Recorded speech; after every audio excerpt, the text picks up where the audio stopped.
asuransi yang sesuai dengan syariat Islam.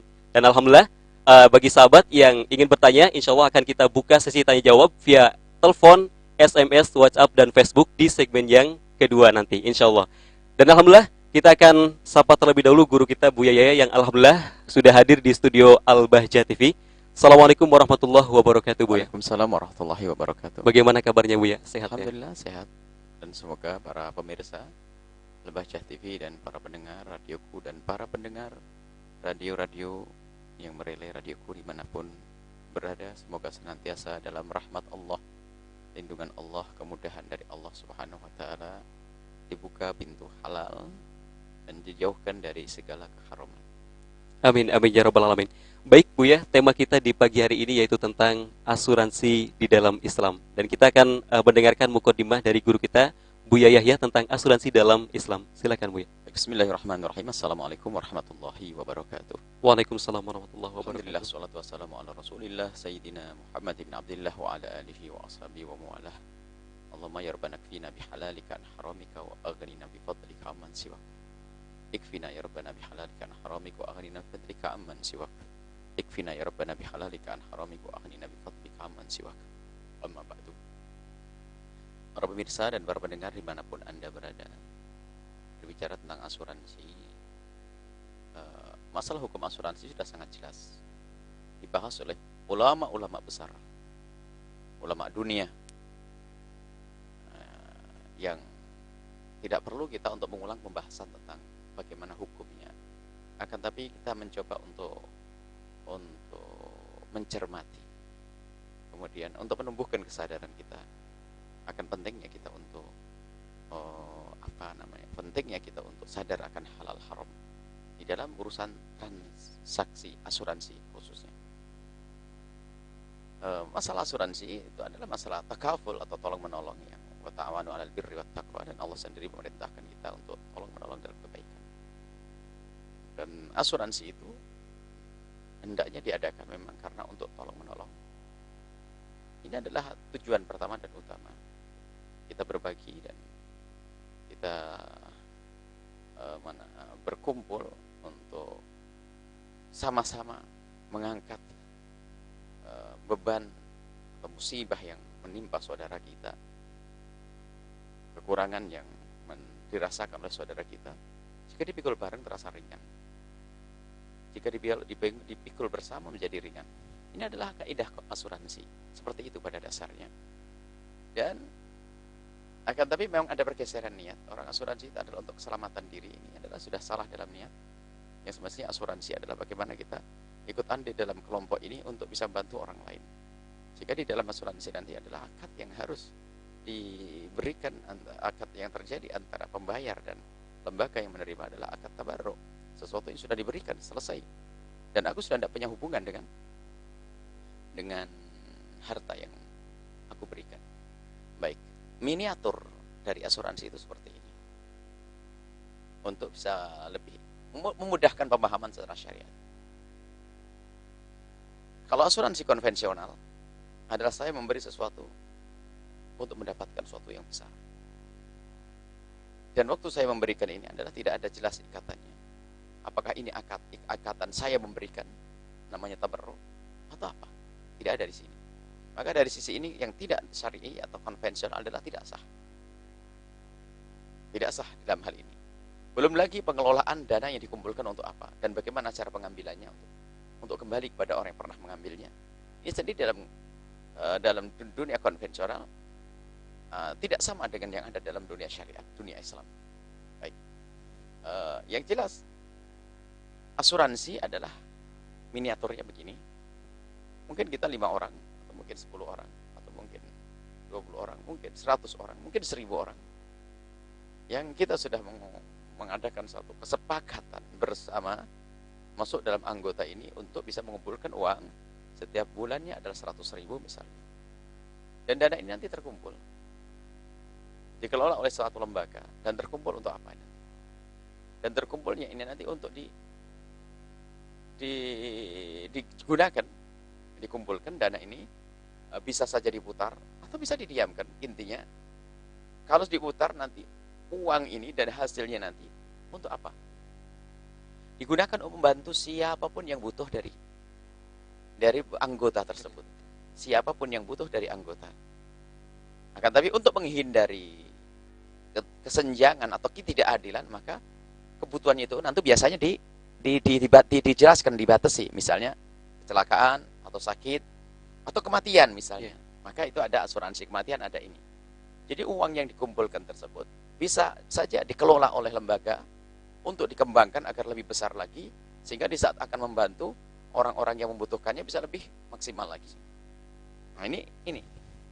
Jadi waktu saya sebagai anggota membayar, selesai, saya tidak mengharap apa-apa. Dan sebagai anggota, saya mendapatkan jaminan dari grup ini. Dan dari mana jaminan ini? Dari harta yang kita kumpulkan bersama, yang memang sudah kita sepakati. Kita menyepakati bahwasanya siapapun boleh memakai harta ini. Karena yang bukan harta saya, tapi harta bersama, yang bisa digunakan oleh siapa saja yang membutuhkan dengan kriteria semacam ini. Supaya tidak semua orang mengklaim atas dasar musibah yang menimpanya dan sebagainya tanpa aturan, sehingga nanti rancu. Jadi ini dibatasi 1, 2, 3, dan itu boleh yang demikian itu. Akhirnya mendapatkan bantuan dengan syarat begini, itu boleh saja. Jadi miniaturnya semacam itu. Jadi waktu saya memberikan tabarruk, kemudian tabarruk itu artinya apa? Memberikan infak murni tanpa saya mengharap dan tanpa saya menghitung-hitung uang saya. Tidak perlu saya hitung berapa sudah yang saya kumpulkan. Nggak ada hitungan itu. Saya akan terus akan bantu-bantu untuk kaum muslimin. Indahnya yang diajarkan oleh Islam. Tapi dalam dunia konvensional, ya, di saat saya memberi, harapannya adalah keuntungan yang lebih besar lagi. Dan waktu saya memberikannya adalah tidak ada transaksi yang jelas. Memberi. Bahkan di saat saya bangkrut pun ternyata malah saya tidak mampu membayar, diputus semuanya. Ini adalah problem. Tidak diperkenankan yang demikian ini. Akan tapi di dalam asuransi syariah nanti, biasanya seorang nasabah ini dimintai 2 sekaligus. Yang pertama adalah untuk tabarruk, yaitu untuk menanggulangi jika terjadi insiden atau satu bencana mendadak dan sebagainya, namanya asuransi. Lebihnya adalah ada namanya tabungan atau invest atau satu dana pribadi, dana miliknya dia yang dikumpulkan dan nanti akan dikembangkan untuk bagi hasil mudharabah. Jadi misalnya terserah masalah berapa jumlahnya itu terserah, misalnya saya memberikan 100.000 per bulan. Dari 100.000 per bulan nanti begini, 80.000 adalah untuk mudharabah, untuk dikumpulkan sebagai dana yang akan diputar sebagai usaha. Dan saya mendapatkan bagian hasil. 20.000-nya adalah untuk tabarruk yang saya berikan memang lillahi ta'ala. Tanpa saya mengharap apapun dari ini semuanya. Kemudian di suatu ketika jika saya tidak mampu melanjutkannya, jika saya tidak mampu melanjutkan itu semuanya, saya berhak mendapatkan uang yang 80.000 kali berapa yang saya bayarkan, karena memang itu adalah untuk kerjasama, untuk mudharabah. Adapun yang 20.000 yang sudah saya berikan, saya tidak mengharap apa-apa. Ini dikemas dalam Islam, punya 2 fungsi di sini, untuk menolong orang lain. Sisi lain, dia punya tabungan yang indah. Dan ini diperkenankan hal yang demikian ini. Kemudian, uang yang dikumpulkan tersebut, lihat, tidak cukup kita mengumpulkan lalu kita kelola begitu, tidak. Harus dikelola di tempat yang benar. Ini adalah syariat Islam. Maka ada model-model asuransi yang selama ini ditawarkan. Anda jangan mudah ikut. Anda tahu enggak bagaimana transaksi yang Anda berikan kepada dia? Kalau akadnya kata tabarruk Anda memberikan begitu saja, kemudian uang itu dikembangkan lagi agar lebih besar bisa membantu siapapun yang terkena musibah, Anda pun juga harus tahu di bidang apa ini bergerak, akan dijalankan dalam dunia bisnis apa. Jangan-jangan dimasukkan dunia riba juga, sama juga, nggak ada gunanya nanti.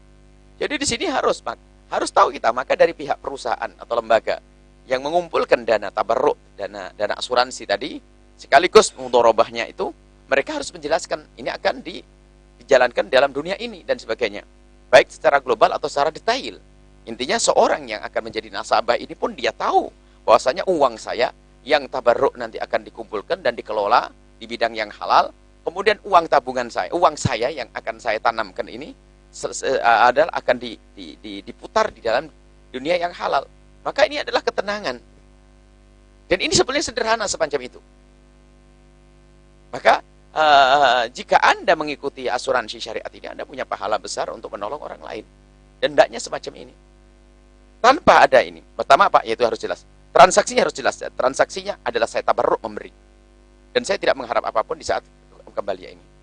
Nah, kemudian di dalam asuransi syariah itu yang ada saat ini biasanya digabungkan dengan tabarruk memberi. Kemudian yang satu adalah uang pribadi saya yang akan dikelola nanti, dan ini mudharabah, nanti akan diputar kemudian dibagi untung, sehingga di saat saya tidak mampu maka saya masih bisa menarik uang saya sendiri tadi sekaligus keuntungannya selama berapa bulan ini karena dijalankan. Adapun tabarruk saya selesai.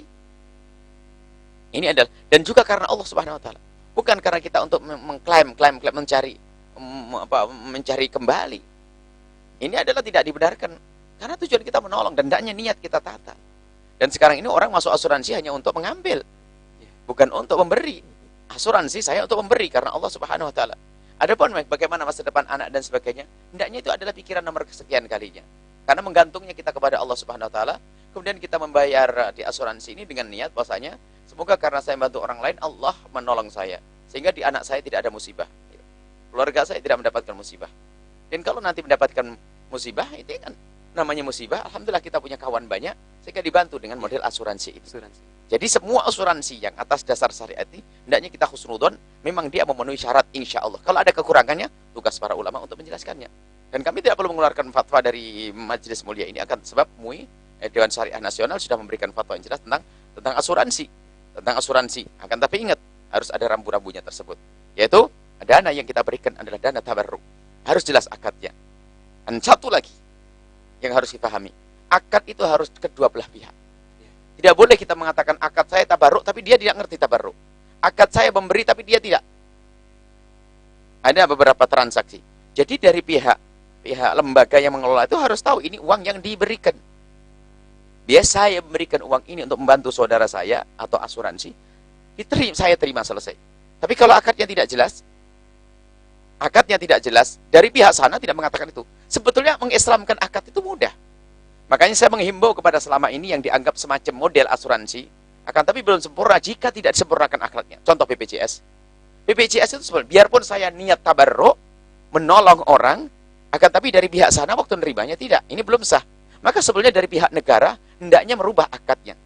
Bahwasanya, uang ini adalah saya ambil memang dalam irama untuk menolong orang lain, namanya tabarruk, satu. Yang kedua, hendaknya pengelolaannya ini adalah jelas. Selagi tidak jelas, hendaknya jangan sampai ada orang memfatwakan boleh. Selama ini uang ini dikumpulkan untuk apa?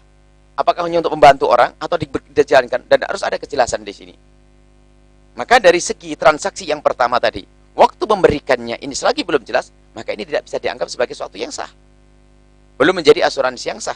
Jadi asuransi, lihat dari asuransi syariah yang datang ke rumah-rumah Anda, itu kan selalu menjelaskan, ini tabarruk ini akadnya sudah jelas. Ini tabarruk, Anda memberi, saya menerima, Anda memberi, saya menerima, dari pihak saya lembaga menerima. Ini kejelasan, harus semacam ini. Selagi belum jelas, jangan berani mengatakan itu adalah halal. Karena ini adalah kita urusannya dengan Allah Subhanahu Wa Taala. Memang mungkin katanya diuntungkan. Belum lagi, mohon maaf, ada isu-isu tentang program-program yang ternyata itu hanya untuk mengambil dana rakyat dan sebagainya. Ini adalah wallah alam, kita tidak urusan dengan itu semuanya. Akan tapi kita hanya bicara tentang bagaimana sebuah transaksi itu benar di hadapan Allah Subhanahu Wa Taala. Jadi asuransi syariah yang maknanya adalah tolong menolong, kita memberi sesuatu untuk tolong menolong, ini bukan sekedar boleh, akan tapi sesuatu yang sangat dianjurkan. Maka yang bergabung dalam dunia asuransi ini, dia menolong orang lain secara tidak langsung. Mungkin kalau kita menolong sendiri tidak banyak bergunanya. Saya tidak bisa membantu seorang yang meninggal dunia, lalu dia membantu 150 juta, mungkin saya berat. Akan lebih di saat bergabung dengan yang lainnya, ada orang meninggal dunia dari saudara yang keluarga ini, bapaknya atau anaknya, maka mendapatkan bantuan 50 juta. Dari mana bantuan itu? Dari dana yang kita kumpulkan tadi, dana tabarruk, dana yang kita hibahkan, kita berikan kepada perkumpulan kita ini. Selesai. Baru di situ biasanya dibangun dengan dana untuk di dana milik kita yang saya titipkan, dibarengkan, dijajar. Ya kayak tadi 100.000 dibagi 2, terserah berapa persen, 30.000 sama 70.000 atau 50-50. Yang 50-nya ini nanti adalah diputar. Dan itu nanti jika saya tidak mampu bisa saya tarik kembali. Bukan hilang, nggak ada yang hilang. Yang hilang adalah memang dari awal saya sudah ingat, saya niat tabarruk, saya berikan. Sederhana seperti itu asuransi syariah semacam ini. Selagi tidak itu, maka itu tidak dibenarkan dan hukumnya adalah haram. Wallahu a'lam bishawab.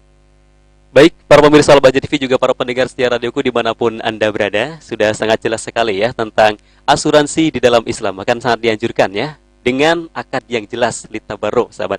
Baik, di segmen yang kedua kita akan langsung membuka sesi tanya jawab. Silakan via telepon di 02318308929 untuk SMS dan WhatsApp. Maksimalkan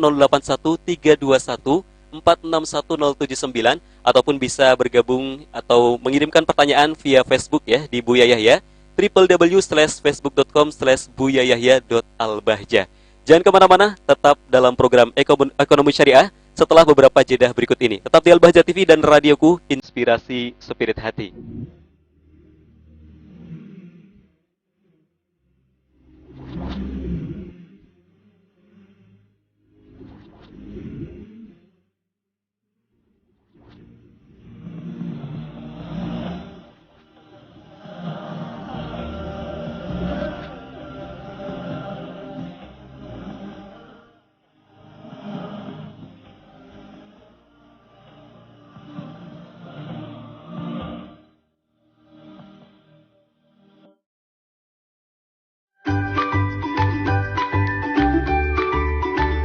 Alhamdulillahirrabbilalamin.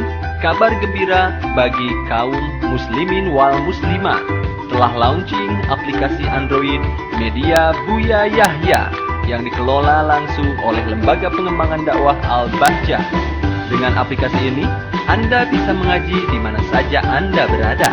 Fitur yang terdapat pada aplikasi ini adalah 1. Streaming video langsung pengajian Buya Yahya secara live maupun record. Yang kedua, streaming radioku dan bisa langsung merekod atau men-save di dalam HP Anda. Yang ketiga, membuka fanpage resmi FB Buya Yahya secara instan. Dan keempat, mengetahui profil singkat dan infak center Al-Bahjah. Ayo, jadilah yang pertama menggunakan aplikasi ini. Semoga membawa berkah dan ilmu yang bermanfaat. Cara mendownload, yang pertama, buka aplikasi Play Store atau website resmi Play Store. Dan yang kedua, ketik Media Buya Yahya di dalam kolom search yang telah disediakan. Yang ketiga, klik icon Media Buya Yahya yang telah ditampilkan. Dan klik pasang atau download.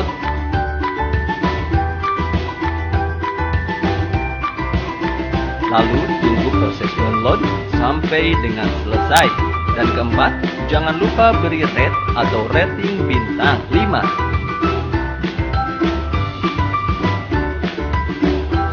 Dan nikmatilah aplikasi Media Buya Yahya di gadget Anda.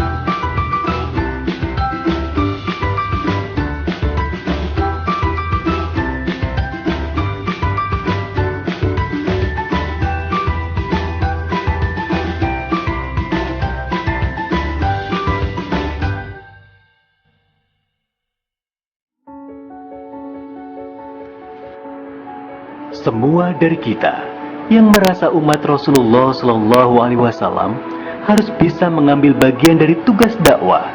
Kami mengajak kepada semuanya untuk bisa bergabung di dalam program pencarian kemuliaan sesungguhnya, yaitu mulia di hadapan Allah Subhanahu Wa Taala. Apakah Anda mempunyai keahlian atau mungkin ada hamba-hamba Allah yang mempunyai kelebihan harta? Mari kita bergabung bersama menjadi juru dakwahnya Rasulullah Shallallahu Alaihi Wasallam. Yang paling dekat di antara kita di hadapan Rasulullah Shallallahu Alaihi Wasallam adalah siapapun yang berjuang di sini, baik yang berjuang dengan hartanya, atau pikirannya, atau tenaganya, atau dengan ilmunya yang tulus dari mereka. Anda dapat menyalurkan infak melalui Infak Center Al-Bahjah di Bank Syariah Mandiri dengan kode bank 451, nomor rekening 7-2004-2009-2 atas nama Yayasan Al-Bahjah. Kami ulang, di Bank Syariah Mandiri dengan kode bank 451, nomor rekening 7/2004/2009/2 atas nama Yayasan Al-Bahja. Informasi selengkapnya dapat dilihat di www.buyayahya.org. Semoga Allah Subhanahu wa taala membuka hati kita dan menjadikan kita semua sebagai pejuang-pejuang di jalannya hingga kelak kita di surga bisa bersanding bersama Nabi Muhammad sallallahu alaihi wasallam.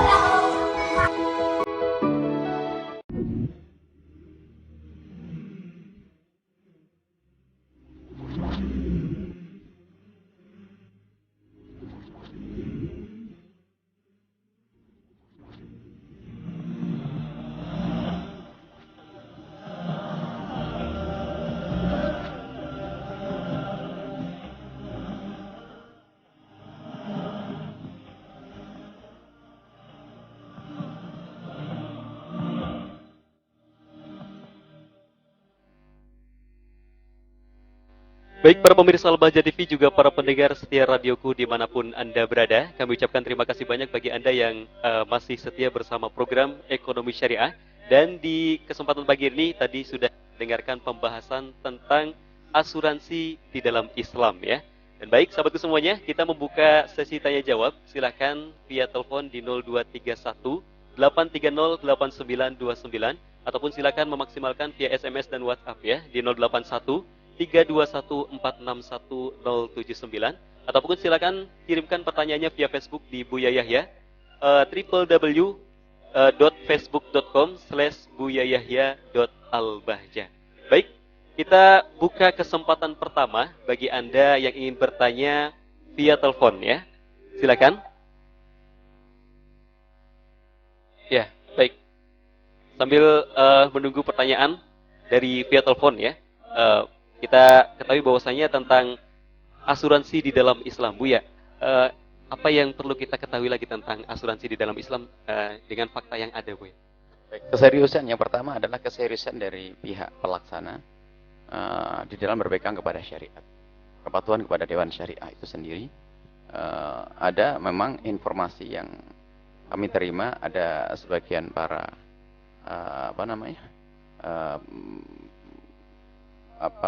yang bekerja di bank-bank syariah atau termasuk dalam dunia asuransi syariat yang dikhawatirkan ada informasi, ada di antara mereka yang tidak bisa menjelaskan tentang transaksi yang Islami. Mereka hanya bekerja dan bekerja karena dia mungkin pernah punya ilmu dalam dunia akuntansi atau perbankan dan sebagainya, lalu masuk di lembaga tersebut tanpa punya latar belakang syariat. Jadi yang dipermasalahkan adalah bagaimana prakteknya. Sehingga praktek yang salah inilah menjadi keraguan-keraguan umat. Keraguan-keraguan umat. Dan kami menghimbau kepada dunia lembaga-lembaga keuangan atau yang mengelola keuangan ini, hendaknya tidak perlu mengambil produk-produk yang tidak mendesak. Dan jika produk yang tidak mendesak tersebut ada terjadi kontroversi di dalamnya, kami selalu mengingatkan, tidak mendesak ya sudah. Karena tujuan kita hanya bukan untuk mengembangkan ekonomi saja, akan tapi keridhaan Allah juga nomor satu. Harus nomor satu. Jadi jika di produk itu tidak mendesak, kemudian akan menjadi kontroversi dalam hukum, maka kalau kontroversi yang diterima, misalnya perbedaan ulama, tidak ada masalah. Tapi kadang bertentangan dengan ijma para ulama, maka tidak perlu produk itu diambil, nggak boleh. Jadi kita harus berani mengatakan nggak boleh. Islam tidak boleh masuk wilayah tersebut. Untuk menjadi kaya tidak harus dengan produk itu. Seperti selama ini mungkin contoh. Ini secara umum ya. Secara umum di lembaga tersebut menunjukkan pentingnya kesadaran akan syariat. Kemudian satu kesadaran akan syariat untuk semuanya. Sehingga dan juga mengerti ilmu tentang syariat. Dan kepatuhan kepada dewan syariatnya. Contohnya yang selama ini adalah unik adalah misalnya adalah kredit emas. Itu kan sebenarnya bukan produk yang mendesak. Kenapa harus dihadirkan? Sementara para ulama terdahulu berfatwa tidak diperkenankan jual beli emas tanpa harus dibayar kontan. Ini adalah satu hal yang unik. Kenapa harus Anda paksakan? Ini menjadikan, mohon maaf wahai dunia perbankan, ini akan menjadikan keraguan umat kepada Anda. Yang tidak mendesak jangan, tidak ada perlunya. Program-program yang mendesak, kemudian yang manfaatnya besar. Kalau manfaat besar, tapi kalau tidak mendesak, kemudian jika ada unsur keharaman di dalamnya tidak perlu. Baik. Jadi permasalahan yang selama ini ada adalah informasi yang kami terima adalah sebagian dari pegawai-pegawai yang ada di dalamnya adalah tidak ada yang tidak tahu tentang syariat. Jadi di saat dia berbicara dengan nasabah itu sendiri tidak berbicara dengan lidah syariat. Kemudian nasabahnya ngerti tentang hukum. Apa yang terjadi? Ayo, menganggap bahwasanya sama antara bank konvensional dengan bank syariat, termasuk sama asuransi syariat menjadi tidak beda dengan asuransi yang tidak syar'i. Ini adalah kesalahan. Maka dari itu, dari pihak lembaga yang mengelola hendaknya harus ada pelatihan atau ilmu-ilmu. Nah, seperti halnya alhamdulillah Al-Bahjah sudah mulai merintis tentang lembaga keuangan, merintis bank, biarpun dimulai dari BMT dan seterusnya. Maka dari semua yang bekerja di dalamnya harus belajar ilmu fikih muamalah, wajib. Biarpun bagian apapun dia biar ngerti. Sebab kalau duduk dengan orang, dia harus bisa menerjemahkan ini semuanya. Dan ini harus rutin. Dan tidak boleh bekerja kecuali lulus dalam dunia ini. Bukan hanya sekedar orang punya keahlian dalam akuntansi, kemudian manajemen dan sebagainya masuk, oh tidak. Maka wajib belajar. Dan insya Allah kemarin launching untuk BMT Al-Bahjah tidak lain adalah ada bentuk kecil bibit daripada bank yang semoga nanti berkembang. Maka kami undang semuanya dari kaum muslimin untuk bisa mendukung yang demikian ini. Sampai sebagian saudara-saudara yang tulus itu mengatakan, daripada uang saya titipkan di tempat yang jelas, mending saya titipkan di BMT yang kalaupun nanti dikelola dalam usaha-usaha, maka hasilnya pun adalah untuk berdakwah. Yang menghasil ini kami mempromosikan program yang kami hadirkan di akhir-akhir ini. Ayo bergabung dalam BMT. Dan insya Allah akan dikelola oleh orang-orang yang bisa menjaga harta Anda. Kemudian selebihnya adalah harta itu akan dikelola dalam produk-produk yang syar'i, kan. Tidak akan kita titipkan di tempat lain kecuali sudah jelas. Tidak putar kecuali di dalam usaha yang jelas. Nah, kemudian nanti uang Anda terjaga. Yang pertama, di saat mendapatkan keuntungan, maka keuntungan itu pun adalah sesuatu yang bersih, halal. Dan hendaknya seperti itulah setiap muslim untuk menggunakan hartanya. Jangan sampai asal menggunakan harta, mengembangkan, memutar, akan tapi tidak tahu di belakang itu ada haraman yang menjadikan Allah murka. Baik, subhanallah ya, tambahan materi yang sangat bermanfaat bagi kita. Subhanallah, kita kali ini kita akan masuk ke sesi tanya jawab ya. Alhamdulillah sudah ada sahabat kita yang sudah bergabung via sosial media. Ada sahabat kita Dian yang ada di Jakarta.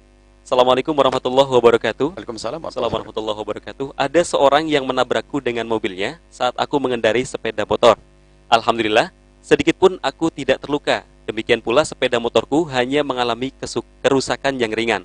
Namun, ternyata perusahaan asuransi yang aku ikuti mengirimkan uang sebesar 4 juta sebagai ganti rugi atas kecelakaan yang aku alami serta untuk biaya perbaikan motor. Padahal, aku baru menyerahkan setoran pertama sebesar Rp400.000 agar terdaftar sebagai peserta asuransi di perusahaan tersebut.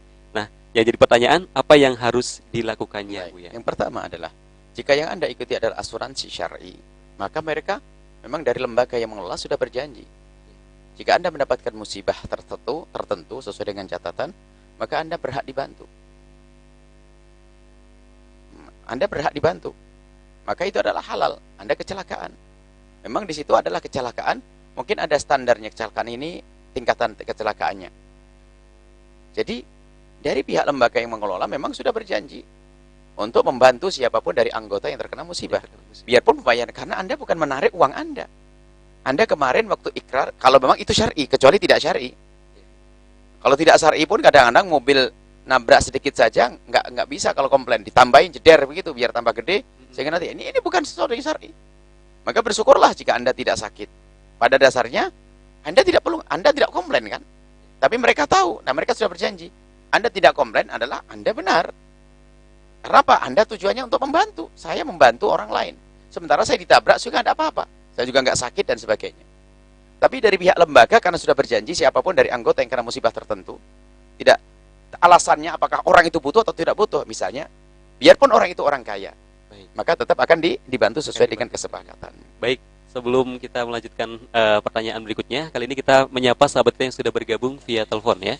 Ada siapakah di sana? Halo, assalamualaikum. Waalaikumsalam. Ya, silakan passwordnya Ibu. Al-Bahjah TV dan radioku Allahumma sholli ala Sayyidina Muhammad. Allahumma shalli wa sallim wa barik alaihi. Dengan Ibu siapa dari mana? Ibu Dede di Karangmangu, di Kuningan. Oh, Ibu Dede di Karangwangu Kuningan. Gimana kabarnya, sehat Ibu ya? Ya, sehat. Iya. Alhamdulillah. Baik, silakan Ibu pertanyaannya kepada Buya Yahya. Ya. Silakan Ibu. Mana Buya? Alhamdulillah. Assalamualaikum Buya. Waalaikumsalam warahmatullahi wabarakatuh. Buya, saya mau bertanya nih. Silakan. Ya. Ya. Ini faedah ini Buya, faedah ayat 1000 dinar itu apa ya Buya? Apa itu? Faedah Ayat 1000 dinar. ayat 1000 dinar. Apa itu? Iya. Mohon dijelaskan Ibu, ayat 1000 dinar itu kayak gimana? Ayatnya yang gimana ya, lupa. Apa saya lihat dulu ya. Apa sih ya benar? Atau sedikit cuplikannya mungkin Ibu. Wa mayatakillah gitu, wa mayatakillah. Hah? Ya. Ya, wa mayatakillah. Mhm. Apalagi ya, lupa. Iya. Saya paham Iya, maksudnya. iya baik. Ya Terus? udah gitu aja Ah, ya. ya, baik. Baik. Terima kasih Ibu Dede. Ya, pokoknya Assalamualaikum. Waalaikumsalam warahmatullahi wabarakatuh. Baik, Ibu Dede di Karangwangu Kuningan tentang ayat. Kita lanjutkan yang pertama tadi. Jadi, bagaimana sikap Anda dengan uang 4 juta? Apa yang harus Anda lakukan dengan uang juta? Karena itu diberikan kepada Anda. Asalkan asuransi yang Anda ikuti adalah asuransi syar'i. Asuransi. Kalau bukan asuransi syar'i, Anda tidak punya hak yang benar dalam hal ini. Jadi asuransi syar'i. Kalau bukan syar'i, Anda tidak usah ikut-ikutan. Kalau bukan syar'i, hendaknya Anda menarik diri, selesai. Sebab kini kami ingin mendukung syar'i. Biarpun dalam dunia syariat sendiri masih ada kekurangan. Tugas kita untuk menyempurnakan. Hendaknya tabarruk kita berikan di asuransi syar'i agar mereka semakin berkembang nanti. Jangan kita jauh dari asuransi syar'i. Hendaknya pantang seorang muslim untuk masukkan asuransi kecuali di asuransi syariah. Hendaknya sudah berpikir yang demikian itu. Wahai ahli iman, ingat kepada Allah. Kalau Anda dengan ini saja niat, kalau Anda tidak usah prasangka wah asuransi yang Islami ini, tidak, ntar dulu. Sebab dalam kaidahnya sudah jelas asuransi ini untuk tolong menolong. Anda membayar saja sudah nolong orang. Sengaja kami menyuarakan untuk bisa mendukung yang demikian. Tapi dari pihak asuransi mohon harus belajar terus. Dan patuh kepada Dewan Syariah, patuh kepada ulama. Jangan sampai nanti melanggar dan harus dilaksanakan dengan benar. Baik. Adapun yang dikatakan Ibu, ini adalah memang istilah, ada sebagian orang membuat istilah-istilah ayat 1000 dinar dan sebagainya. Maksudnya kayaknya ayat bikin kaya. Mungkin nanti ada sholat kaya raya nanti, sholat duha. Enggak. Ini deh Ibu, membaca ayat-ayat Al-Quran. Anda membaca karena Allah SWT. Ada masalah yang menjadikan kita dapatkan rizki dan sebagainya, memang ada. Diriwayatkan dari Nabi SAW, ketakwaan. Kalau orang takwa nanti akan dibuka oleh Allah rizki. Rizkinya akan diberi oleh Allah dan sebagainya. Bertakwa kepada Allah, kemudian juga melakukan sholat duha, baca surat waqiah dan sebagainya. Tapi kami himbau kepada para ustadz itu, kalau memberikan amalan kepada seseorang, hendaknya dihadirkan rasa kesadaran untuk dekat kepada Allah. Bukan langsung disebutkan dengan 1000 dinarnya, atau uangnya dan sebagainya. Ini, jadi setiap baca ini ingatnya 1000 dinar nanti ya. Baik, kalau Anda membaca zikir, ingat Allah. Kemudian setelah itu apa? Sudah dijanjikan. Kalau engkau bertakwa dekat kepada Allah, maka Allah akan menjamin rezekimu. Nah, ini. Jadi kalau Ibu tanya khasiatnya, ayat Al-Quran khasiatnya banyak sekali, bermacam-macam. Semua ayat ada khasiatnya. Dan khasiatnya Al-Quran adalah sama semuanya khasiatnya, hanya ini ada kelebihan-kelebihannya. Pada dasarnya semuanya khasiat. Jangan kan, bukan sama umumnya kata bismillahirrahmanirrahim saja bisa menjadi sebab orang kaya raya. Jadi semuanya kalau kita arahkan dalam dunia materi, semua ayat bisa ayat 1000 dinar nanti. Bukan ayat itu saja. Karena apa? Kita membaca Al-Quran karena Allah, dekat kepada Allah, ketakwaan, imbalannya apa? Akan diberi oleh Allah Subhanahu wa taala. Dan hendaknya di saat kita mengamalkan sholat duha bukan karena ingin dapat duit, di saat kita baca surat waqiah bukan karena ingin kaya raya, akan tapi kita baca itu semua karena Nabi senang kalau kita baca itu semuanya. Sholat duha adalah sholat awwabin, namanya disenang, termasuk sholat yang sangat dikukuhkan. Kemudian kita melakukan membaca surat waqiah, ada jaminan agar kita diberi oleh, akan Allah akan menjamin kita untuk tidak masuk dalam kefakiran melalui lidah Rasulullah SAW. Itu adalah ada kelebihan tambahannya, akan tapi ikuti Nabi SAW adalah sesuatu yang sangat penting untuk kita sadari. Wallahu a'lam bishawab. Baik, subhanallah ya, Ibu Dede di Karangwangu Kuningan. Baik sahabat semuanya, sebenarnya ada beberapa pertanyaan lagi yang sudah banyak masuk di pesan kita ya. Tapi insya Allah kita akan kembali setelah beberapa jeda berikut ini. Tetap di Al-Bahjah TV dan Radioku Inspirasi.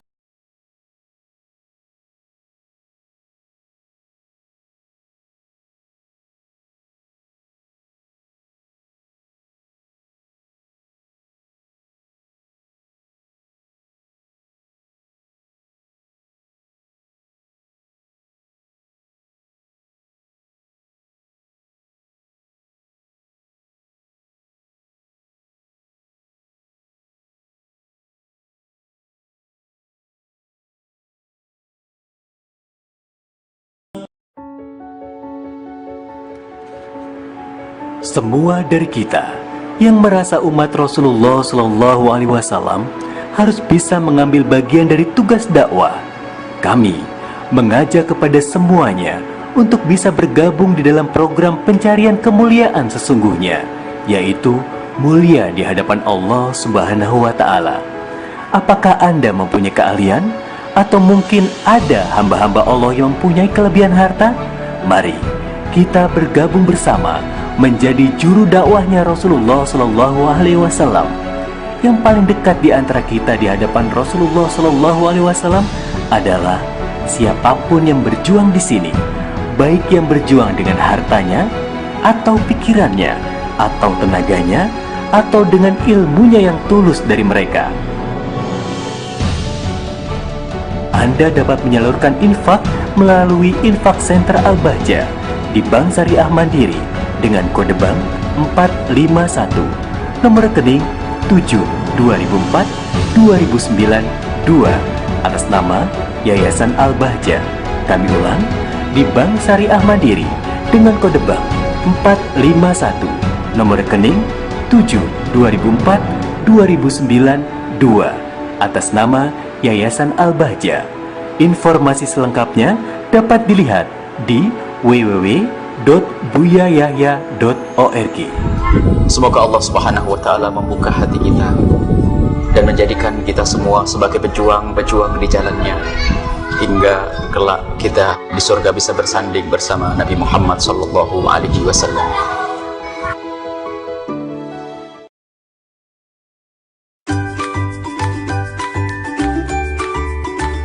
Alhamdulillahirrabbilalamin. Kabar gembira bagi kaum muslimin wal muslimah. Telah launching aplikasi Android Media Buya Yahya yang dikelola langsung oleh Lembaga Pengembangan Dakwah Al-Bahjah. Dengan aplikasi ini, Anda bisa mengaji di mana saja Anda berada. Fitur yang terdapat pada aplikasi ini adalah 1. Streaming video langsung pengajian Buya Yahya secara live maupun record. Yang kedua, streaming radioku dan bisa langsung merekod atau men-save di dalam HP Anda. Yang ketiga, membuka fanpage resmi FB Buya Yahya secara instan. Dan keempat, mengetahui profil singkat dan Infak Center Al-Bahjah.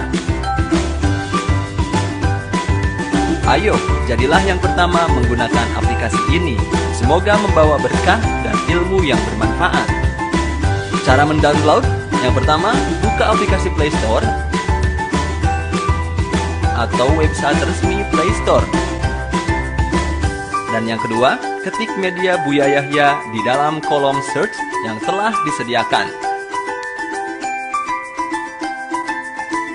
Yang ketiga, klik icon Media Buya Yahya yang telah ditampilkan. Dan klik pasang atau download.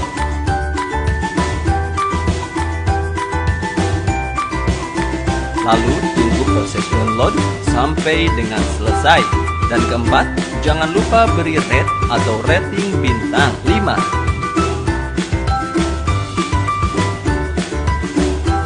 Dan nikmatilah aplikasi Media Buya Yahya di gadget Anda.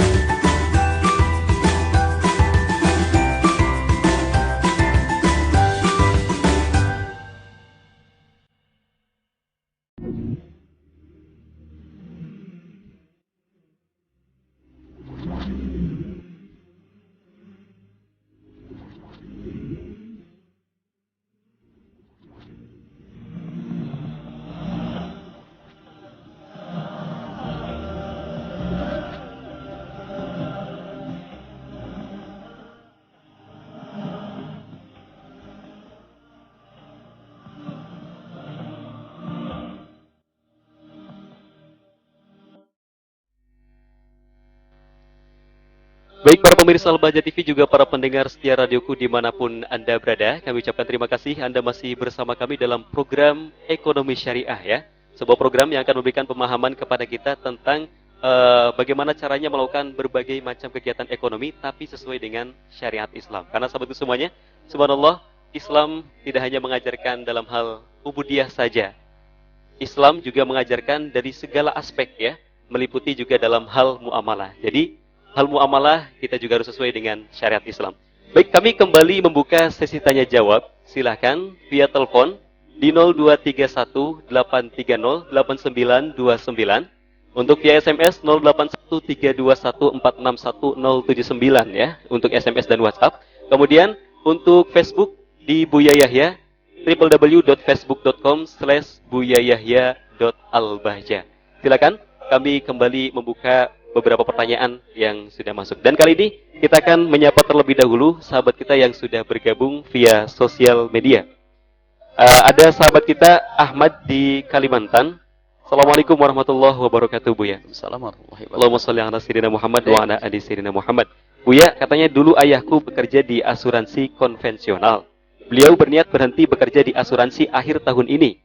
Berulang kali aku nasihati beliau untuk segera berhenti bekerja di sana, namun beliau selalu beralasan bahwa beliau sebentar lagi akan berhenti bekerja di sana.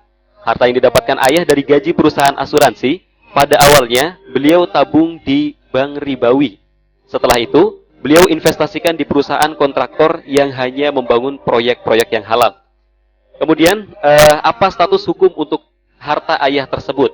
Harta haram, halal, ataukah harta campuran?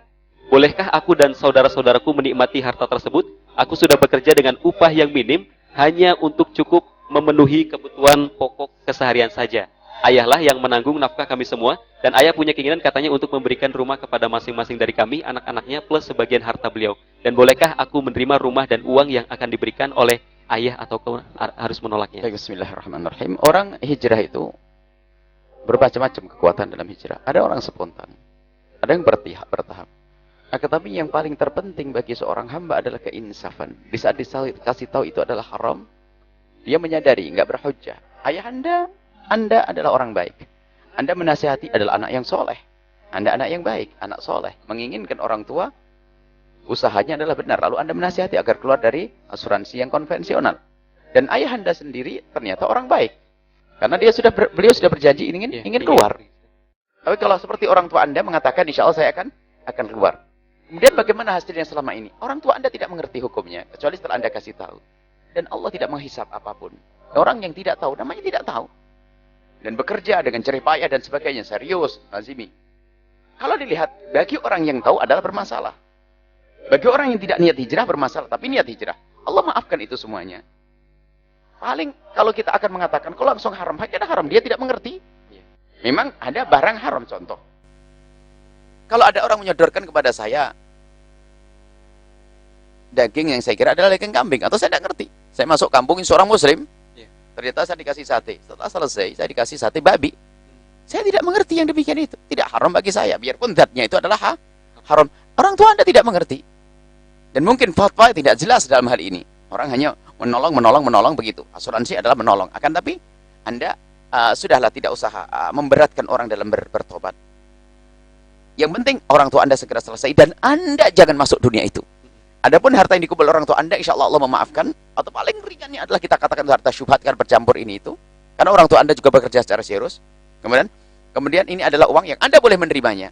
Tapi ingat, Anda jangan bekerja di tempat yang semacam itu. Ini adalah tingkat tobat yang paling rendah. Kalau tingkat tobat yang paling tinggi, Anda tidak perlu menerima itu semuanya. Anda berikan kepada kebaikan. Tapi tidak semua orang mampu yang demikian ini. Islam tidak mempersulit. Tapi yang paling penting adalah di hati Anda sudah luar biasa. Anda meyakini itu tidak benar. Anda berusaha untuk mengeluarkan orang tua Anda dari tempat yang hina tersebut, dari tempat yang haram tersebut. Anda kebaikan, kemuliaan. Akan tapi ketahuilah, tidak semua orang mampu untuk hijrah spontan. Hijrah bisa perlahan dari hati terlebih dahulu, kemudian dengan perlahan, dan insya Allah Anda termasuk orang yang dijaga oleh Allah dengan kerinduan Anda untuk membawa orang tua dalam kemuliaan. Dan insya Allah Allah memberi kebaikan kepada Anda. Terima dari orang tua Anda, ingat, tapi Anda sendiri ke depan jangan masuk bab itu. Rumah yang diberikan adalah pemberian dari orang tua, dari jerih payahnya. Di saat beliau belum mengerti itu adalah haram. Allah memaafkan, Allah maha pemaaf. Jangan keras-keras kalau mengajak orang bertobat. Tidak boleh semuanya, buang harta semuanya, terus mau kemana? Hidup di kolong jembatan. Bisa kafir, murtad, dan sebagainya. Kita perlu lembut, akan tapi keyakinan harus keluar. Ya, kapan waktunya? Ntar dulu saya lihat kemampuan saya. Bahkan salah satu itu tadi yang kami sampaikan. Dia nangis kalau ketemu kami. Akan tapi apa? Karena dia sekolah yang menyekolahkan adalah lembaga tersebut, kalau keluar didenda. Dari mana saya punya duit? Oh, akankah kita masukkan dia dalam kesusahan yang semacam ini? Tidak. Selesaikan sampai batas kontrakmu. Setelah itu apa? Ingat. Pokoknya berjanji.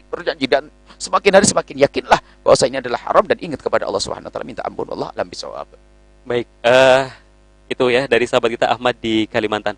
Berikutnya kita kembali ke pertanyaan masih dari sosial media.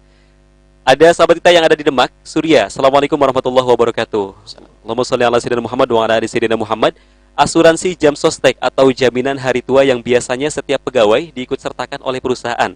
Dan perlu Ustadz ketahui bahwasanya gaji kita dipotong sekian persen untuk itu. Nah, apakah kita boleh untuk mengikuti asuransi tersebut? Lalu apakah kita boleh untuk mengambil hanya sebatas pokoknya saja yang sudah dipotong gaji kita untuk itu kalau sudah tiba waktunya? Atau biasa boleh diambil pada tahun kelima atau pada saat kita pensiun?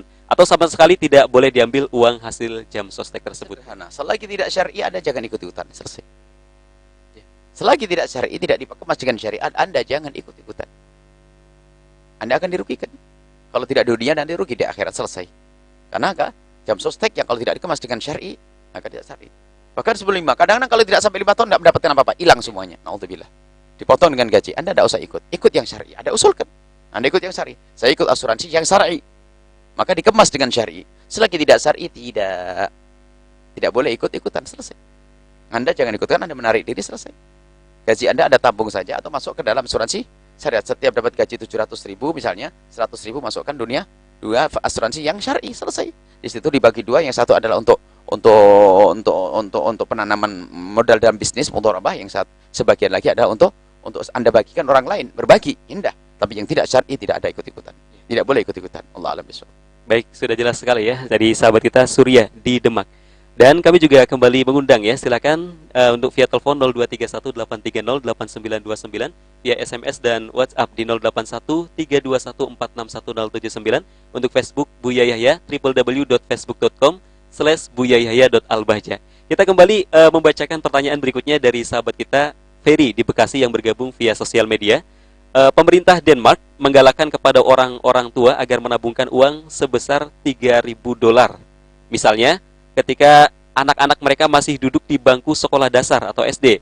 Ketika anak mereka telah berumur 18 tahun, maka pemerintah akan mengembalikan uang mereka sebesar $12.000 guna membiayai pendidikan mereka dan lainnya. Perlu diketahui bahwa ini bukan hal yang bersifat paksaan. Akan tetapi kaum muslimin melakukan hal ini dalam rangka membangun atau sebagai jaminan masa depan pendidikan anak-anak mereka, sebagaimana yang mereka katakan. Kemudian pertanyaannya, apakah perbuatan ini haram atau tidak? Bolehkah kita menolak bunga bank dan hanya mengambil modal pertamanya saja, Bu ya, dan membiarkan bunganya diambil oleh bank? Kemudian yang terakhir, bolehkah bagi kaum muslimin untuk mengambil seluruh uang tersebut atau modal dan bunganya, kemudian mereka menggunakan modalnya saja dan membagikan bunganya kepada fakir miskin? Mohon penjelasan, semoga Allah memberi pahala kepada Anda semua. Di negeri manapun sama bentuknya. Sebetulnya yang perlu dirubah adalah transaksi saja. Anda membayar 3.000 adalah untuk membantu orang lain, dan lembaga atau negara yang akan mengelola. Negara lebih tahu tentang pos-pos yang bisa digunakan untuk tempat-tempat yang bisa untuk digunakan bisnis yang sangat menguntungkan, dan tentunya dengan syar'i. Anda transaksinya saja, karena negara kafir adalah masalah syar'i di negeri kafir, beda masalah syar'i di negeri kita. Jadi kalau kita menanam modal dengan orang kafir, tentu bisnis ini adalah yang tidak bertentangan dengan syariat. Syariat misalnya halal menurut mereka, kadang haram menurut kita. Dalam hal ini kalau kita transaksi dengan mereka, asalkan bukan untuk kita, maka sah kita bekerja sama dengan mereka. Jadi yang perlu dirubah adalah transaksinya. Saya membayar $3.000 karena Allah Subhanahu wa taala untuk membantu warga-warga yang ada di, dan kita boleh membantu orang kafir kok. Kita bukan dilarang membantu orang kafir. Dari pihak negara menjanjikan kalau anak saya sekolah akan dibiayai dengan biaya terserah berapa, 13.000, 15.000. Tapi hendaknya bukan uang 3.000 kembali 12.000, tidak seperti itu. Tinggal merubah transaksinya menjadi halal. Biarpun nanti ternyata caranya, prosesnya adalah sama dengan konvensional itu. Hanya transaksi saya memberi, dan memberi betul $3.000. Kemudian dari pihak negara, di saat anak saya setelah saya SMA akan dibantu dengan $2.000. Kalau sebegitu tidak ada riba, karena apa? Saya sudah memberikan total kepada negara. Setelah itu dari pihak negara pemerintah nanti akan mengayomi anak-anaknya, anak-anak negeri ini dengan biaya-biaya sekolah dan sebagainya. Itu boleh-boleh saja yang demikian itu, bukan suatu yang terlarang. Akan tapi yang menjadi masalah adalah masalah transaksi ini. Jadi sebetulnya dari pihak negara kalau mau sadar, mestinya negara itu kalau memang ada orang Islam ditanya bagaimana agar sah menurut orang Islam. Termasuk sekarang ada BPJS. Kenapa kok tidak dari pemerintah itu mempedulikan kaum muslimin? Selama ini kan ada kontroversi hukum di situ. Mestinya tinggal negara membuka apa kata orang Islam. Kalau harus dirubah transaksinya, apa sih yang nggak berubah? Dari pihak negara bahasanya tinggal dipromosikan BPJS. Anda membantu saudara Anda dengan yang Anda bayar, infak yang Anda bayarkan ini. Kemudian dari pihak negara berjanji untuk membantu. Selesai. Apa yang berubah? Yang menjadi masalah adalah kesombongan. Tidak mau mendengar. Atau yang menjadi sebab masalah adalah sebagian ulama yang buru-buru fatwa. Sehingga tidak mencoba untuk melakukan tawar-menawar yang lebih sempurna lagi. Belum apa-apa sudah fatwa boleh. Jangan begitu dong, kan begitu. Kita duduk seharusnya agar dari pihak pemerintah memperhatikan kaum muslimin sehingga Islam tegak di sini. Adapun yang ditanyakan, kalau berkenaan dengan sesuatu, kalau kita urusan transaksi yang ada ribanya, maka ketahuilah hukumnya adalah haram. Lalu bagaimana dengan bunga itu? Apakah saya harus mengambil pokoknya? Yang Anda ambil adalah pokoknya. Lalu bunganya, ini transaksi, ini selain daripada asuransi tadi ya. Jika Anda menitipkan uang di bank yang di situ ada ribanya, maka ketahuilah yang Anda segera tobat, berhenti. Jika bank itu ada ribanya, berhenti, selesai. Baik, saya tobat akan saya ambil. Mana yang halal buat saya? Yang halal buat Anda adalah modalnya saja. Lalu bunganya bagaimana? Bunganya adalah bukan untuk Anda, tapi juga bukan untuk Anda tinggal di bank. Bukan untuk Anda, tapi bukan untuk Anda tinggal di bank. Karena bank adalah bank konvensional yang ada ribanya, ini adalah bukan bergerak di dunia yang baik. Anda tarik bunga itu, tapi bukan untuk diri Anda. Lalu untuk siapa? Gunakan untuk kepentingan umum, WC, umum dan sebagainya. Tapi Anda jangan mengulang lagi. Bukan menitipkan uang di situ agar bunganya untuk kepentingan umum, itu haram. Tapi di saat Anda ingin tobat, Anda tarik modal, rosmalnya, pokoknya, selebihnya bunganya juga Anda ambil, tapi ingat, ini adalah api. Jangan sampai masuk ke mulutmu. Lalu Anda gunakan untuk, dan jangan pakai atas nama Anda, untuk selokan, bangun jembatan, kotor, ini. Itu diperkenankan. Ini. Jangan sampai kita tinggal di tempat tersebut, sementara pihak bank, uang harus dikeluarkan itu semuanya. Seperti yang terjadi dalam kisah, bahwasanya di sebuah negeri, di negeri kafir sana, atau di Amerika, di mana ada dana dari orang muslim yang tobat, lalu tidak mau mengambil bak bunga, sehingga bunga itu harus dikeluarkan, sehingga diserahkan ke tempat lain, diserahkan ke gereja, untuk penciptaan, mencetak kitab. Jadi kalau ditanya, biaya orang Islam. Jadi ambil bunga itu, tapi bukan untuk diri Anda. Berikan kepada kepentingan umum, tapi bukan dinisbatkan kepada Anda. Selesai. Tidak boleh Anda tinggal membesarkan program yang tidak baik di tempat tersebut. Allah alam bisawab.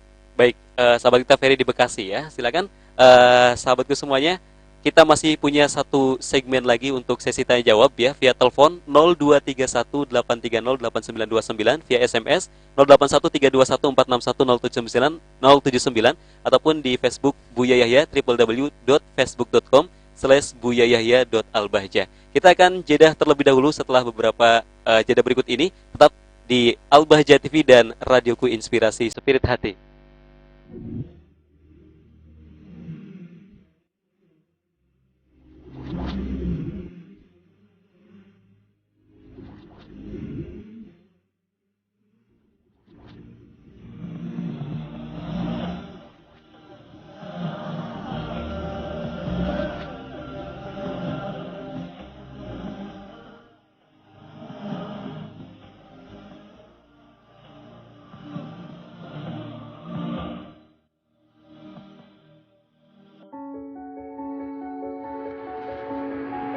Semua dari kita yang merasa umat Rasulullah Shallallahu Alaihi Wasallam harus bisa mengambil bagian dari tugas dakwah. Kami mengajak kepada semuanya untuk bisa bergabung di dalam program pencarian kemuliaan sesungguhnya, yaitu mulia di hadapan Allah Subhanahu Wa Taala. Apakah Anda mempunyai keahlian? Atau mungkin ada hamba-hamba Allah yang mempunyai kelebihan harta? Mari kita bergabung bersama menjadi juru dakwahnya Rasulullah Sallallahu Alaihi Wasallam. Yang paling dekat di antara kita di hadapan Rasulullah Sallallahu Alaihi Wasallam adalah siapapun yang berjuang di sini, baik yang berjuang dengan hartanya atau pikirannya atau tenaganya, atau dengan ilmunya yang tulus dari mereka. Anda dapat menyalurkan infak melalui Infak Center Al-Bahjah di Bank Syariah Mandiri dengan kode bank 451, nomor rekening 7-2004-2009-2 atas nama Yayasan Al-Bahjah. Kami ulang, di Bank Syariah Mandiri dengan kode bank 451, nomor rekening 7-2004-2009-2 atas nama Yayasan Al-Bahjah. Informasi selengkapnya dapat dilihat di www.buyayahya.org. Semoga Allah Subhanahu wa taala membuka hati kita dan menjadikan kita semua sebagai pejuang-pejuang di jalannya hingga kelak kita di surga bisa bersanding bersama Nabi Muhammad sallallahu alaihi wasallam.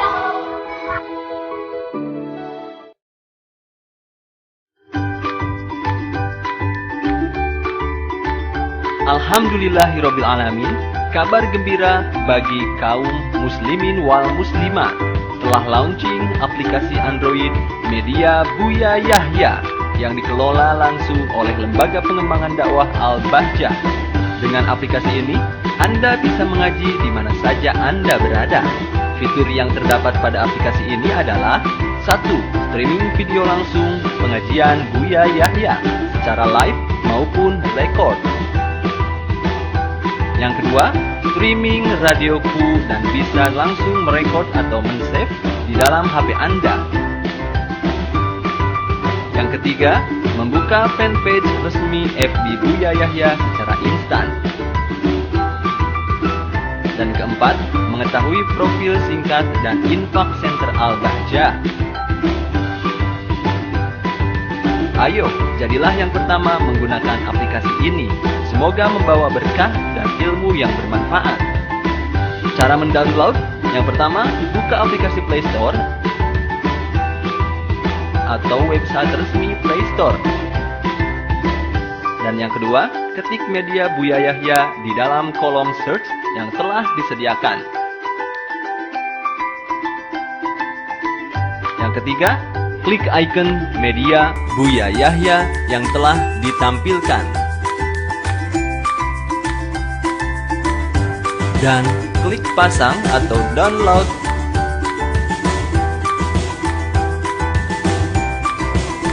Lalu tunggu proses download sampai dengan selesai. Dan keempat, jangan lupa beri rate atau rating bintang 5.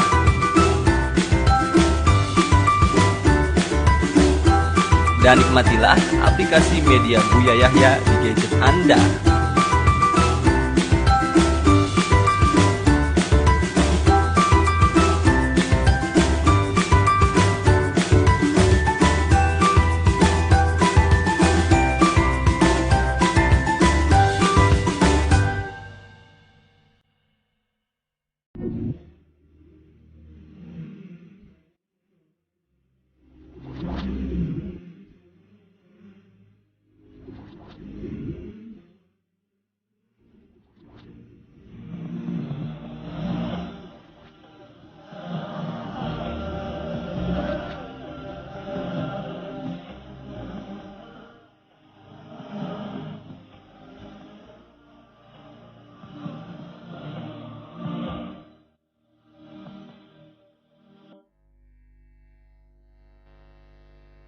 Baik para pemirsa Al-Bahjah TV juga para pendengarku dimanapun Anda berada dalam program Ekonomi Syariah ya. Dan kali ini kita langsung saja menyapa sahabat kita yang sudah bergabung via telepon ya.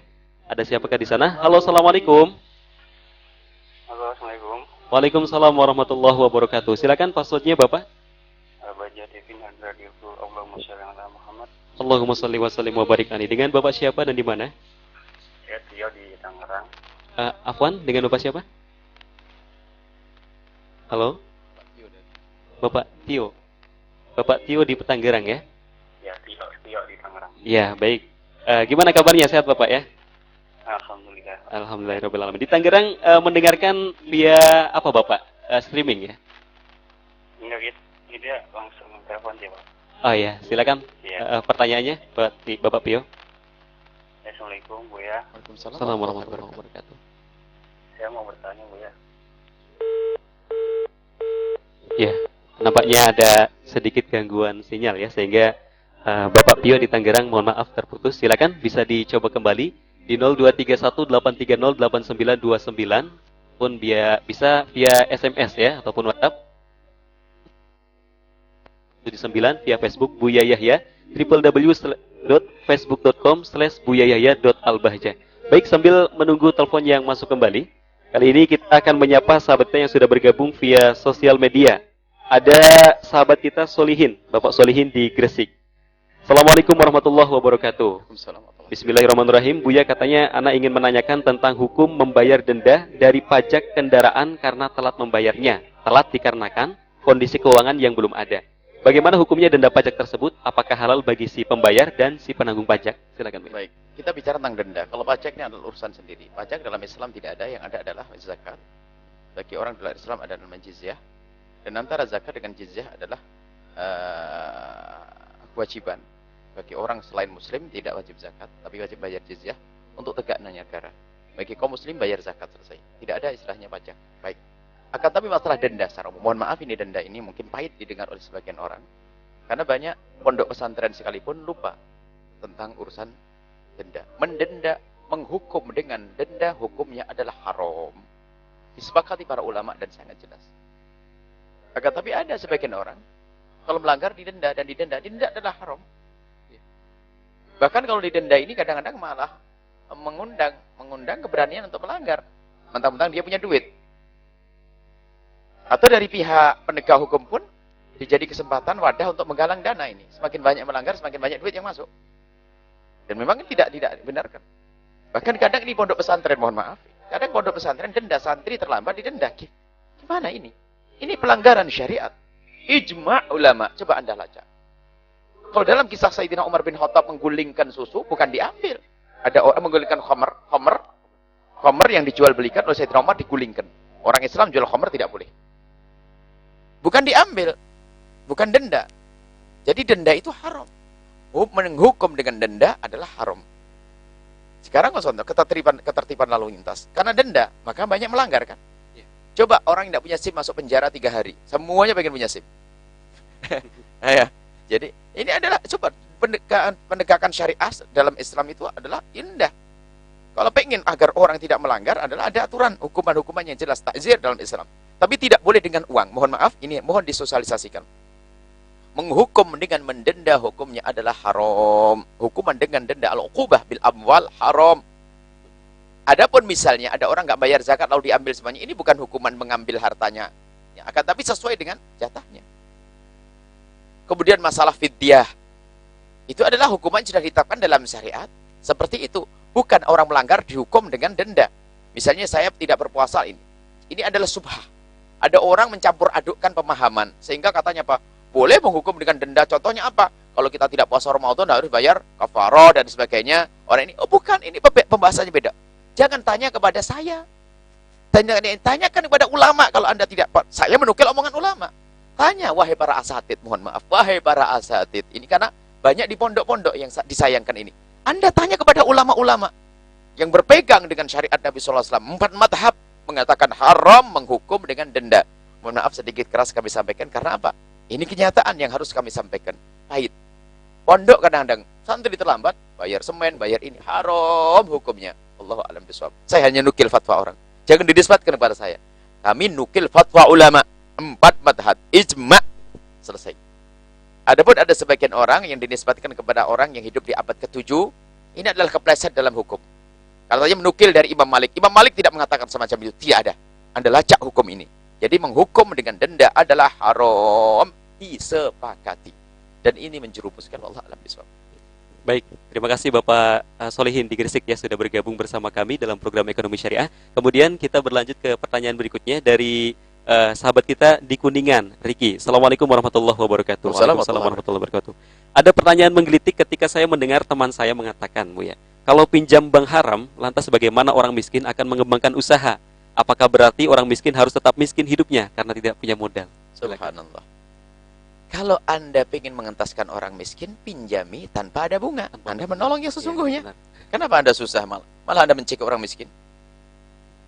Jadi bahasanya kadang-kadang tidak dicermati. Orang miskin perlu ditolong, bukan untuk kita peras membayar tambahan. Dagang saja untung belum tentu kok, karena dia belum biasa dagang. Kenapa harus membayar tambahannya?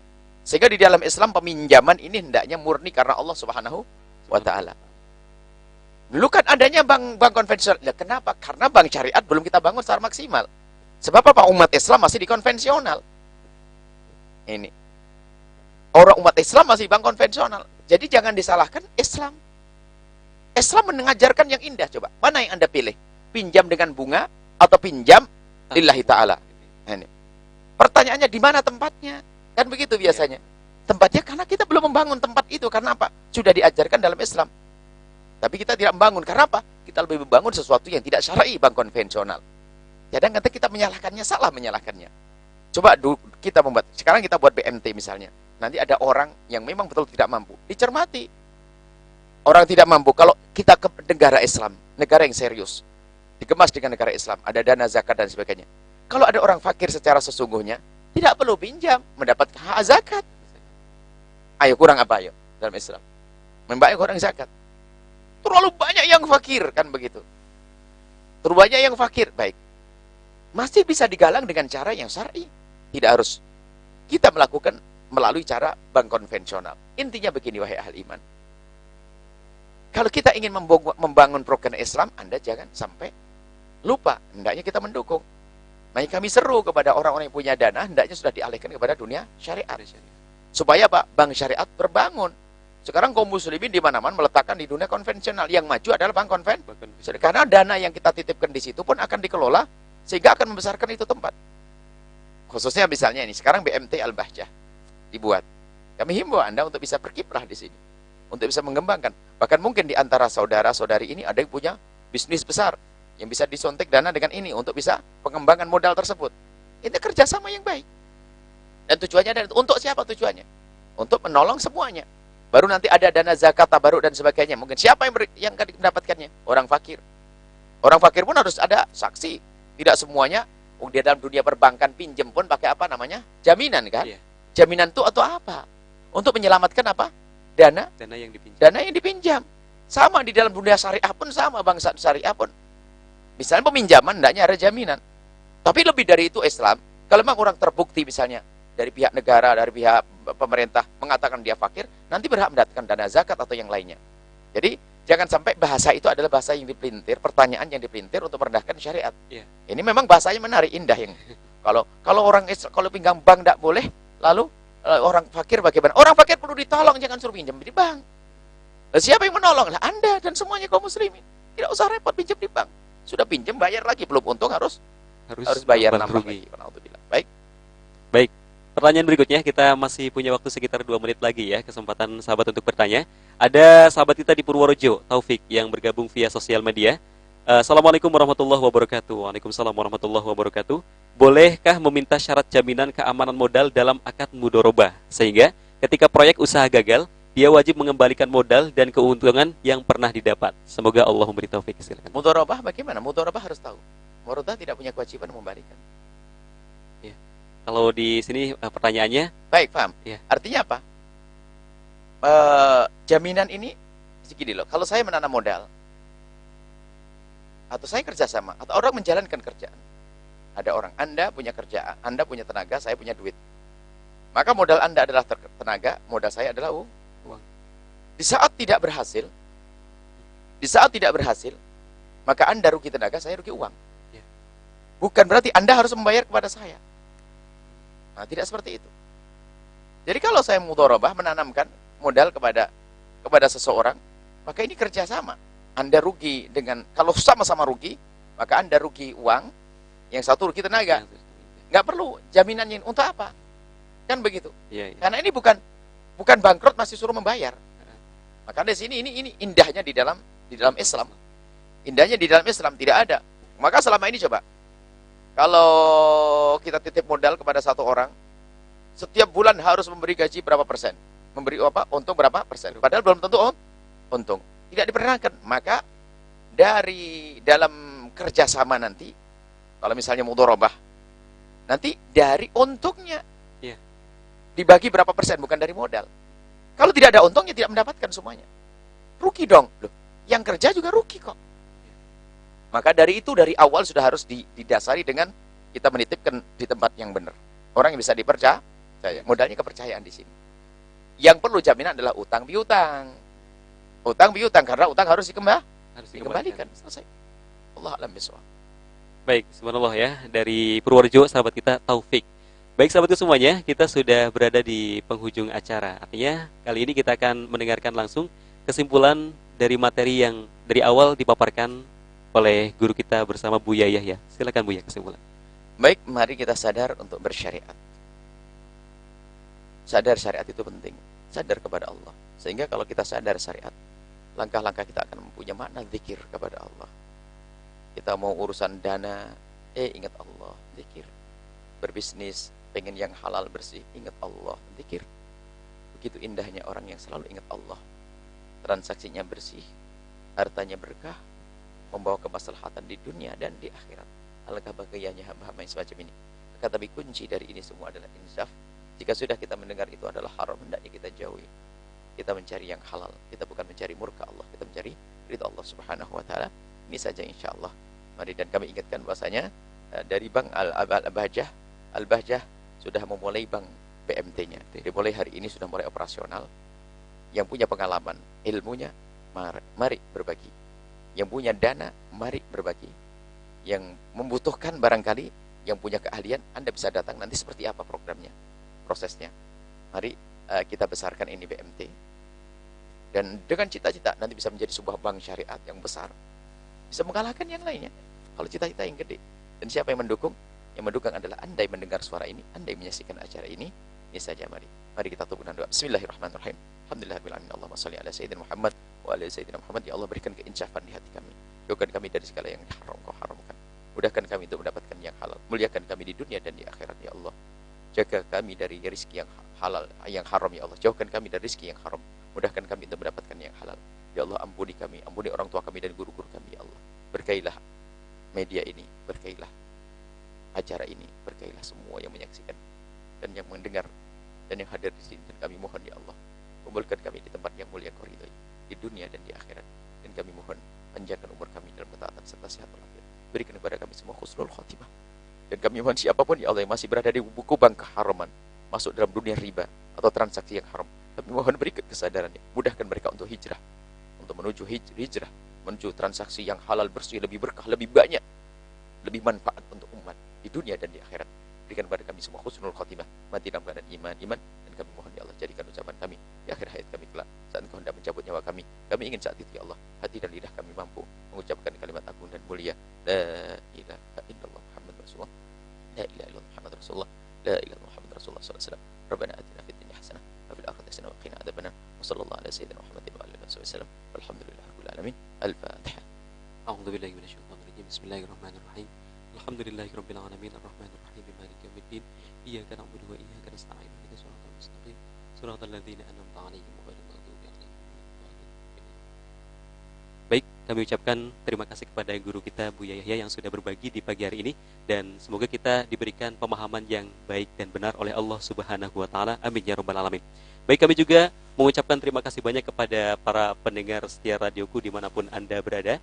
Kemudian juga kami ucapkan terima kasih banyak kepada para pemirsa Al-Bahjah TV. Juga kami mengucapkan terima kasih banyak kepada Radioku Network yang sudah merilai acara Ekonomi Syariah. Ada Radioku Cirebon 92,9 FM, kemudian 1089 AM Bogor, Radioku 92,4 FM Majalengka, Radioku 104,8 FM Kuning, Radioku 104,7 FM Batam, kemudian Radioku 93,6 FM Aceh, Radioku 1107 AM Bandung, Radioku 88 FM Pontianak, Radioku 89,2 FM Karimun, dan Radioku 954 AM Palembang. Kami ucapkan terima kasih banyak juga kepada beberapa media partner yang sudah merilai acara Ekonomi Syariah ini. Kami ucapkan terima kasih banyak. Kemudian ada beberapa pengumuman informasi ya.